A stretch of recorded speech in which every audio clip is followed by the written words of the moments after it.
Welcome back to Weekends with Alex Witt at 33 past the hour. Out with the new and in with the old. Members of the U.S. Olympic speed skating team are ditching the new suits they've worn in competition thus far, following concerns the suits may be affecting their performance on the ice.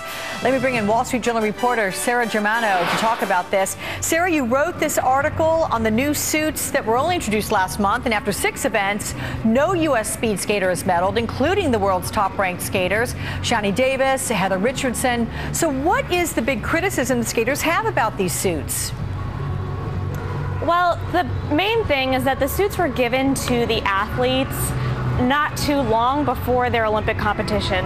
Under Armour made all of the suits that we've seen so far in competition, and the new suits that they debuted in here in Sochi were given to them on January 1st, which doesn't give them much time to train or get used to them before they have the biggest event of their lives.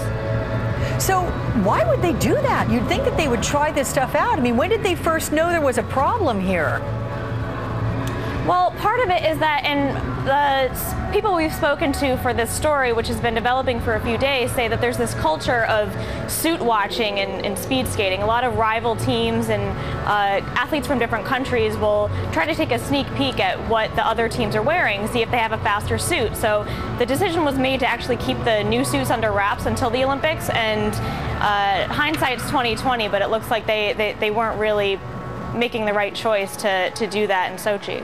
And Sara, it's a lot about there's some sort of a vent, is it, that was supposed to allow heat to escape from the body? It's on the back, but that maybe not what's happening there.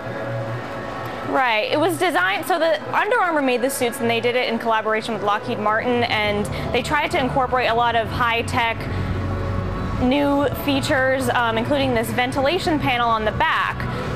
But the problem is that some of the athletes felt like it was actually creating too much drag and slowing down their time. So between the men's and women's 1,000 meters earlier this week, some of the women who competed in 1,000 meters decided that they wanted to patch up the ventilation on the back, and they felt like that wasn't enough of an improvement. So the team talked about switching to some other suits that they had used in earlier competitions in the season. What's Under Armour saying about all this?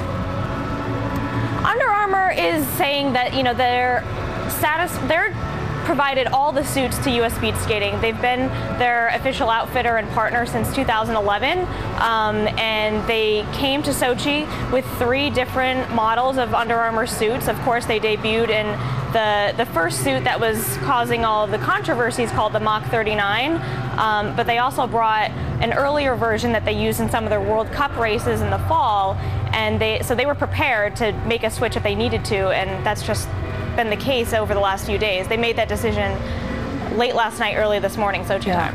Well, I think they should go back to the suits they had in the last Olympics, because Shani Davis was remarkable there. I guess they'll figure out what they're going to do going forward. But thank you so much, Sara Germano. I appreciate your insights on this. Thanks. It is a big night tonight.